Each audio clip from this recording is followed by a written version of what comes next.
Let me learn y'all something. Tenant rights. When can a landlord evict a residential tenant? A landlord must use the courts to evict a residential tenant. It is unlawful for the landlord to remove a tenant without first obtaining a court order to do so. Before asking a judge to evict, however, the landlord must give the tenant written notice that he or she is terminating the rental agreement. There are two reasons a landlord can use to terminate a rental agreement: good cause and no cause. Private landlords who have month to month or week to week tenants can usually terminate a rental agreement for no cause so long as the reason for the termination is lawful. How much notice must a landlord give in order to terminate a rental agreement? A month to month tenant is entitled to a minimum of 30 days written notice of the landlord's intention to end the agreement. A week to week tenant is entitled to 1 week's written notice. A tenant who believes he or she got a no cause termination notice for an unstated, unlawful reason should get legal advice immediately. When does the termination notice start to run? If a notice is delivered in person, the tenant starts counting the notice period. At that time, he or she gets the notice. If the notice is mailed and posted, the date of the posting begins the notice period, not the date the tenant receives the mailed copy. When is it unlawful for a landlord to terminate a rental agreement? It is unlawful for a landlord, it is not lawful to terminate a rental agreement, including a month-to-month or week-to-week rental agreement, because a tenant requested repairs or complained about other things that the landlord is responsible for. Excuse me. A tenant abated rent because of significant repair need at the rental unit. A tenant reported a building or fire code violation to an official. The landlord learns that the tenant is involved in organizing or is a member of the tenancy gang. Well, I mean, the landlord learns that the tenant has filed a housing discrimination complaint against the landlord. A tenant succeeds in winning a case in which the landlord attempted to evict the tenant. A tenant has testified in court on behalf of another tenant in a case against the landlord. These reasons make a termination unlawful, even if the landlord says it is for no cause. If a landlord tries to terminate the rental agreement for any of these reasons for at least 6 months after any of these reasons arises, the law orders them retaliatory, even if the landlord uses other methods to encourage a tenant to move, such as reducing or stopping utilities or other services or increasing the rent or fees. A tenant who shows a court that the motive was retaliation will be allowed to remain in the unit and should be awarded damages and civil penalty against the landlord. There are other reasons to evict uh, the, that. Pardon me. There are other reasons to evict that are unlawful because they violate this tenant's civil rights. Civil rights as a tenant? Nuh-uh. A landlord is unwise to try and terminate a rental agreement after a tenant rebuffs sexual advances by the landlord or an agent of the landlord because of the tenant's religion, race, national origin, sex, family status, sexual orientation or identity, disability, or ethnic background. A landlord who tries to evict or reduces services or engages in harassing behavior to get a tenant to move for these reasons can be liable and house a discrimination lawsuit for thousands of dollars in damages and can be enjoined from evicting the tenant. When can a landlord terminate a rental agreement for good cause? Every landlord has the right to terminate a rental agreement for legitimate good cause, like no cause terminations. Good cause terminations must be be for a lawful good cause, not for retaliation or illegal discrimination. Private landlords who use fixed-term rental agreements can terminate those agreements only for good cause during the term of the agreement. In government-operated public housing and some kinds of rentals with government subsidies, the landlord may use good cause terminations. Pardon me. Good cause means a violation of important parts of the rental agreement or valid rules by the tenant, such as, so, pardon me. Good cause means a violation of important parts of the rental agreement or valid rules by the tenant, such as, or such violations include not paying rent, failing to tell the landlord that the tenant will be gone for more than 7 days if the rental agreement requires notice, allowing others to live in a unit without the landlord's consent when a consent is needed. How many people have done that here in ABQ Encore? Use of the rental for illegal activities. Countless people here. Use of the rental for business or other purposes not allowed by law or the rental agreement. I'm pretty certain that's going on. Conduct that threatens the health, safety of others, or health or safety of others. Well, let's see. I haven't been, I don't know what conduct I've done, and oh wait, it's because I recorded video of people and I was told I was harassing. That's their claims, and they can, it wasn't about anything else. I mean, because I didn't get any violations. Rain notices and stuff, but we'll get to that. Substantial damage to the property or of the landlord, repeatedly and excessively disturbing other tenants, other violations of the rental agreement or house rules, keeping an unauthorized pet. Well, how many people have done that here at ABQ Encore? Depending on the type of violation and type of notice the landlord gives, sometimes the tenant has the right to correct the problem the landlord is complaining about so that the tenant can continue to live in the rental. In some cases, the tenant is not guilty of the conduct the landlord is complaining about. The parties may be able to work out the problem informally. If not, the landlord and tenant will have to give evidence to a court to decide if the tenant must leave. Pardon me. What are the good cause notice periods? The length of the notice period and the right of the tenant to correct the problem depends on the cause that the landlord claims as the basis to terminate the tenancy.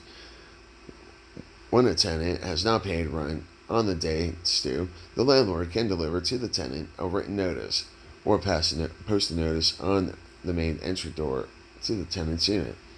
The next day, that gives the tenant 3 days in which to pay the rent, so to avoid having to go to court to face eviction. If the tenant offers the rent within a 3-day period, the landlord must accept it and allow the tenancy to continue. A tenant who offers late rent within the time limit should have a witness to attempt to pay. For most other kinds of lease violations, the landlord can give for cause written notice of the violation. The notice must state very specifically what the violation is, the date the violations occur, and the date the notice issued. I haven't received any of that for anything. The notice must tell the tenant he or she has the right to cure the violation within 7 days beginning the day after receiving the notice. The landlord can deliver the notice or post the notice on a tenant's front door and then immediately send them a copy of the notice in the mail. The date of the posting starts the time period of for the correction. This kind of notice must be delivered or posted and sent within 30 days of when the problem occurred, or when the landlord first learned about it, or the notice is no longer valid. A tenant who does cure should let the landlord know in person or by phone and follow up with a written statement that the problem has been fixed. It is smart to keep a copy of this report. If the 7-day notice is for something like a loud party that disturbed neighbors that is now over, the tenant needs to do nothing to cure except refrain from having more parties. If the tenant cures within the 7-day period, the tenancy should not end. If the tenant does not cure the problem within the time period allowed, the landlord can start the court eviction process. The court does not have to let the tenant stay in the rental if the tenant, the court does not have to let the tenant stay in the rental if the tenant cure the problem after a deadline passed. In a few cases, a tenant may have started to fix the problem, but was unable, for reasons outside tenant's control, to finish curing before the time limit. If the court believes the tenant made a good faith effort to fix the problem as quickly as possible, the tenant may be allowed to stay.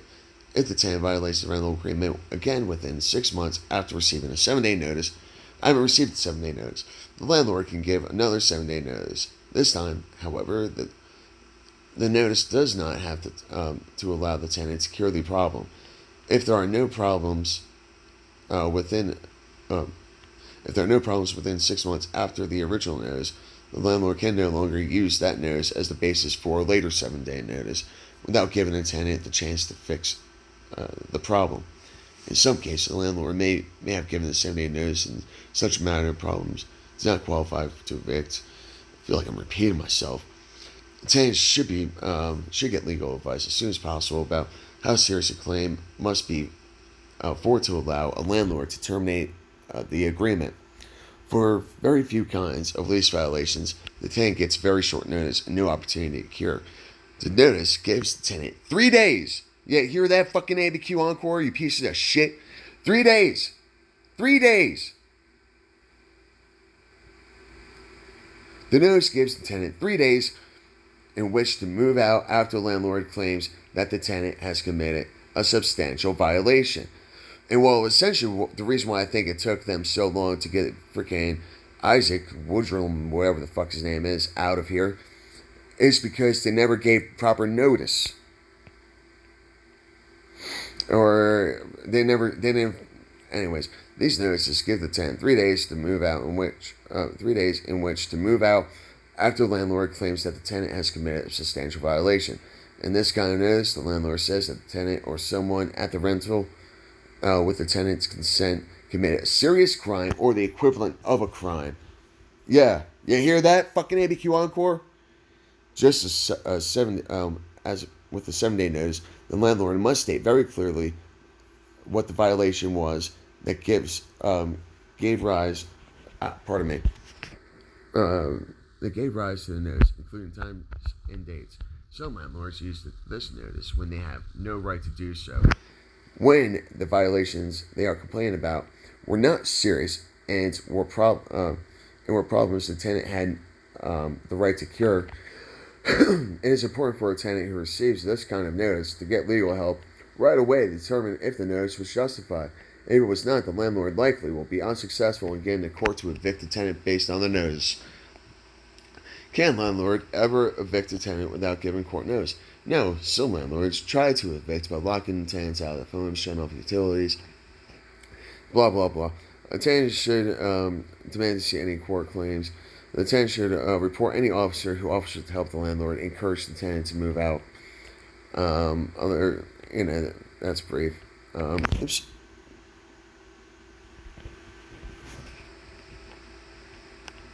I don't know what's up with this website. Okay, so when can a landlord terminate a rental agreement for good cause? Every landlord has the right to terminate a rental agreement for legitimate good cause, like no cause terminations. Good cause terminations must be lawful good cause, not for retaliation or illegal discrimination. Private landlords who use fixed-term rental agreements can terminate those agreements only for good cause during the term of the agreement. Government-operated building or public housing and some kind of rentals, government subsidies, landlord may only use good cause terminations. Good cause means a violation of important parts of the rental agreement or valid rules by the tenant, such violations include not paying rent, failing to tell the landlord that the tenant will be gone for 7 days. I feel like I already read that one. Oh, oops, yeah. Sorry, this thing got me all whacked up. Alright, so that's where I was. Yeah, like, what the hell? Go back. Alright. What the hell?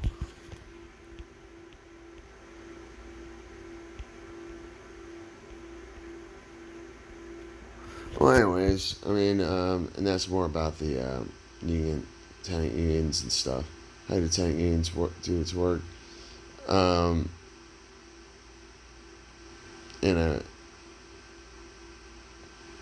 So yeah, I got my ducks in a row. I know what I'm doing, and don't have there's not been just cause. I have not received any notices. I have not created any crimes. I have, my civil rights are. I'm allowed to video record people. I've done it numerous times, and Yeah, giving shout outs to the Pat and Christine, you fucking losers. Yeah. ABQ Encore. You better.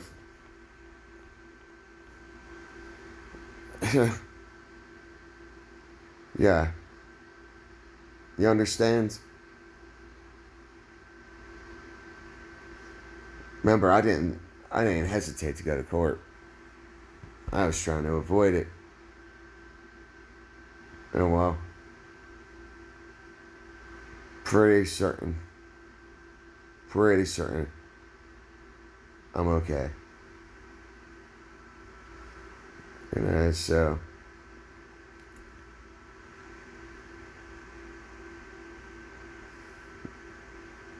that's all. That's what it comes down to, people. I know how to do my fucking homework.